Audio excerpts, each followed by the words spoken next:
আমার ছেলে ও মেয়ে একই বেডরুমে থাকত। একদিন গভীর রাতে হঠাৎ মেয়ের কান্নার মতো শব্দ শুনে আমি চমকে উঠলাম। শব্দটা এত অস্বাভাবিক ছিল যে আমার মনে অদ্ভুত এক উদ্বেগ তৈরি হল। আমার মেয়ে ফিসফিস করে বলছিল, ভাই একটু আস্তে, মায়ের ঘর একদম পাশে। তার কথাগুলো শুনে আমার মনে সন্দেহ জন্মায়। আমি আস্তে করে তাদের ঘরের জানালা দিয়ে উকি দিলাম, আর যা দেখলাম তা দেখে আমার শ্বাস বন্ধ হয়ে যাওয়ার মতো অবস্থা হয়। আমার নাম অর্পিতা। আমি একজন সাধারণ গৃহবধূ। আমার ২টি সন্তান ছিল, একটি ছেলে এবং একটি মেয়ে। মেয়ে আমার নিজের সন্তান হলেও ছেলে আমার দ্বিতীয় বিয়ের পর আমার জীবনে আসে। তাদের বয়সের ব্যবধান ছিল ৪ বছর। আমার মেয়ের নাম ছিল পায়েল এবং ছেলের নাম ঈশান। আমি ঈশানকে নিজের সন্তানের মতোই ভালোবাসতাম। আমার দ্বিতীয় বিয়ের আগে পায়েল হোস্টেলে থেকে পড়াশোনা করত। সে তার নতুন বাবা এবং ভাইকে খুশি মনে মেনে নিয়েছিল, তবে সে সিদ্ধান্ত নিয়েছিল যে তার পড়াশোনা হোস্টেলেই শেষ করবে। আমি তার ইচ্ছার উপর জোর দিইনি। সম্প্রতি পায়েল তার গ্র্যাজুয়েশন সম্পন্ন করে বাড়ি ফিরেছে। একই সময় ঈশানও তার পড়াশোনা শেষ করেছে। তারা দীর্ঘদিন পরে একে অপরের সঙ্গে দেখা করল। কয়েকদিনের মধ্যেই তারা চাকরির জন্য অন্য একটি শহরে যাওয়ার সিদ্ধান্ত নেয়। তাদের চাকরি একই শহরে হলেও ভিন্ন ভিন্ন কোম্পানিতে ছিল। তারা সিদ্ধান্ত নেয় একসঙ্গে থাকলে খরচ কম হবে। আমারও তাদের এই সিদ্ধান্ত ঠিক মনে হয়েছিল, তাই তাদের একসঙ্গে থাকার অনুমতি দিয়ে আমি তাদের কাজের জন্য অন্য শহরে পাঠিয়ে দিই। কিন্তু সন্তানদের চলে যাওয়ার পর বাড়ি খুবই ফাঁকা ফাঁকা লাগছিল। তবুও আমি জানতাম তাদের নিজেদের জীবন গড়ার জন্য এটি গুরুত্বপূর্ণ। আমাদের পরিবারের আর্থিক অবস্থা খুব ভালো ছিল না। আমার স্বামীর পেনশন ছিল খুবই সামান্য, যা দিয়ে পুরো পরিবারের খরচ চালানো কঠিন হয়ে পড়েছিল। সন্তানদের পড়াশোনার খরচ চালানোর জন্য আমরা আমাদের একমাত্র বাড়িটি বিক্রি করতে বাধ্য হই।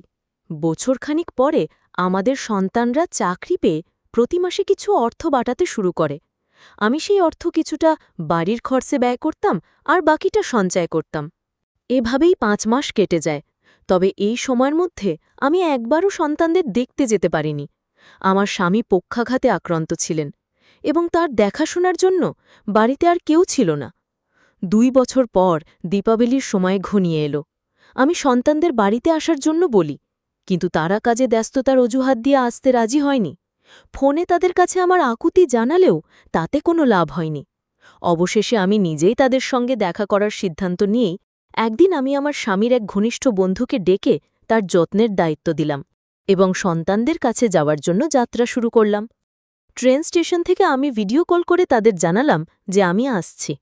আমার বড় ছেলে ঈশান এই খবর শুনে বিস্মিত হয়। সে আমাকে বলল, মা, তোমাকে আসার দরকার নেই, আমরা ৩ দিনের মধ্যে বাড়ি ফিরব। তার কথায় আমি তাকে প্রতিশ্রুতি দিলাম এবং বাড়ি ফিরে এলাম।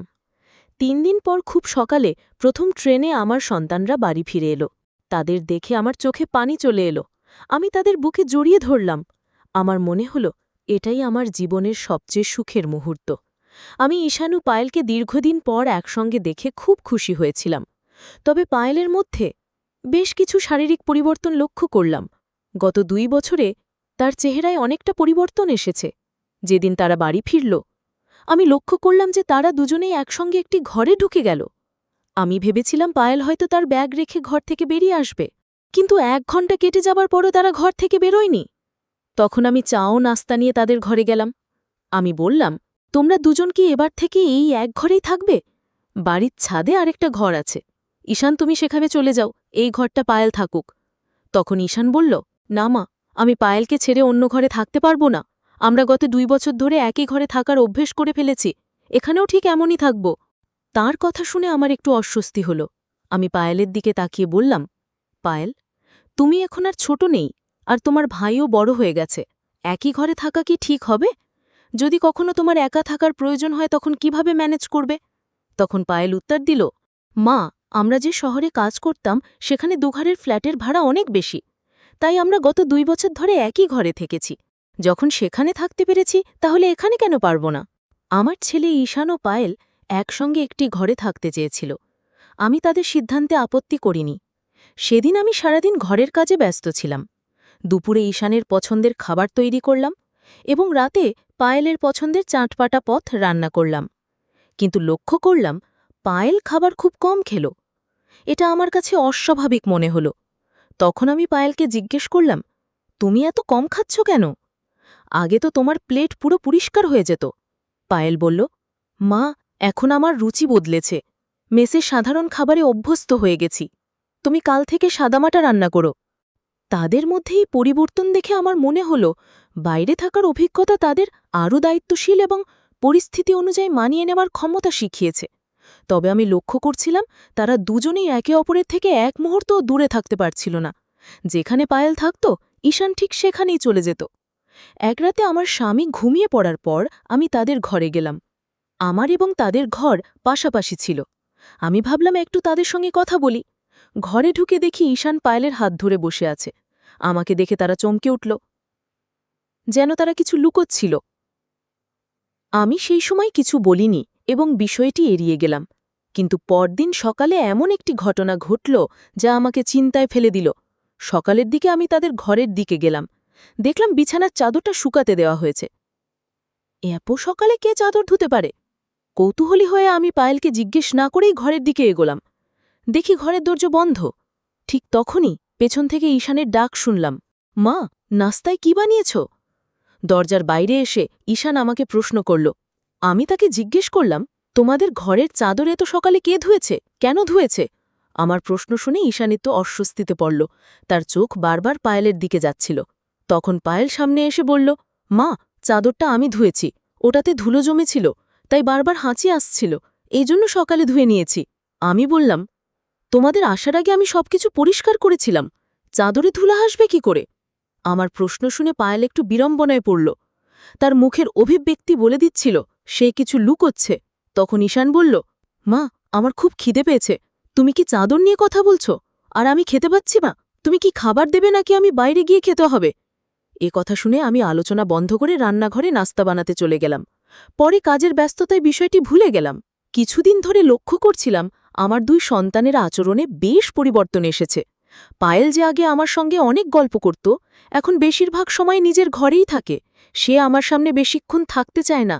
সেদিন সন্ধ্যায় খাবার সময় পায়েলের হঠাৎ শরীর খারাপ হয়ে গেল। খাওয়া শুরু করতেই সে থালার দিকে তাকিয়ে রইল এবং কিছুক্ষণের মধ্যেই বমি ভাব শুরু হলো। দ্রুত বাথরুমের দিকে ছুটল আর ঈশানও তার পেছনে গেল। আমি হতবাক হয়ে গেলাম। বুঝতে পারছিলাম না হঠাৎ কি হলো। আমিও বাথরুমের কাছে গেলাম। তখন ঈশান পায়েলকে কাঁধে ভর দিয়ে বাইরে নিয়ে আসছিল। ঈশানের পায়েলকে ধরে রাখার ভঙ্গি আমার কাছে কিছুটা অস্বাভাবিক মনে হল। তার এক হাত ছিল পায়েলের কাঁধে এবং আরেকটি ছিল তার কোমরে। এটি দেখে আমার মনে অদ্ভুত অনুভূতি হল। তারা এমন আচরণ কেন করছে? আমার মনে বিভিন্ন প্রশ্নে ভরে যেতে থাকল। আমার মন তখনও অস্থির ছিল, তবে কিছু বললাম না। পায়েলকে আরাম দেওয়ার জন্য আমি নিজেই তার পাশে গিয়ে তাকে হাত ধরে ঘরে নিয়ে এলাম। তারপর তাকে এক গ্লাস পানি দিলাম এবং জিজ্ঞেস করলাম, তোমার হঠাৎ এমন বমি ভাব হলো কেন? খাওয়া শুরুর আগেই তো বমি লাগছে। আমার প্রশ্নের উত্তর ঈশান দিল, মা, পায়েল ঘরে বসে তেলংশলা দেওয়া চিপস খেয়েছে, তাই এখন তার এমন লাগছে। পায়েলও ঈশানের কথা সমর্থন করে বলল, হ্যাঁ মা, আমি চিপস খেয়েছি, এখন থেকে আর এমন করবও না। আমি জিজ্ঞেস করলাম, এখন কেমন লাগছে? একটু খেয়ে নাও, তারপর বিশ্রাম করো। পায়েল বলল, মা, আমি অনেক চিপস খেয়ে ফেলেছি, এখন আর খেতে ইচ্ছে করছে না। আমি ঘুমোতে যাচ্ছি, তোমরা খেয়ে নাও। এটা বলেই পায়েলও তার ঘরে চলে গেল। তার না খেয়ে ঘুমোতে যাওয়াটা আমাকে বেশ অস্বস্তিতে ফেলল। রাতের খাবার শেষে আমি তার জন্য এক গ্লাস দুধ নিয়ে গেলাম। রাত তখন প্রায় ৯টা। দেখলাম তারা দুজনেই ঘরের দরজা বন্ধ করে দিয়েছে। আমি দরজায় টোকা দিতে ঈশান দরজা খুলল। ঘরের ভেতরে তাকিয়ে দেখি পায়েল ঘুমিয়ে আছে এবং ঈশান তখনও জেগে আছে। পায়েলকে গভীর ঘুমে দেখে আমি তাকে আর ডাকলাম না। দুধ রেখে আমি ফিরে আসতে চাইলাম, কিন্তু বেরোনোর সময় আমার শাড়ির আঁচল দরজার খুঁটিতে আটকে গেল। যখন সেটা খুলতে চেষ্টা করছিলাম তখন ভেতর থেকে পায়েলের গলার শব্দ পেলাম। সে ঈশানকে বলছিল, ভাই, মা কি চলে গেল? তার কথায় বোঝা গেল সে ঘুমনোর ভান করছিল। এই কথা শুনে আমি আবার দরজায় নক করলাম। ঈশান দরজা খুলে জিজ্ঞেস করল, মা, আবার কি হলো? আমি সোজা জিজ্ঞেস করলাম, তোমাদের মধ্যে কি চলছে? পায়েল কেন ঘুমনোর ভান করছে?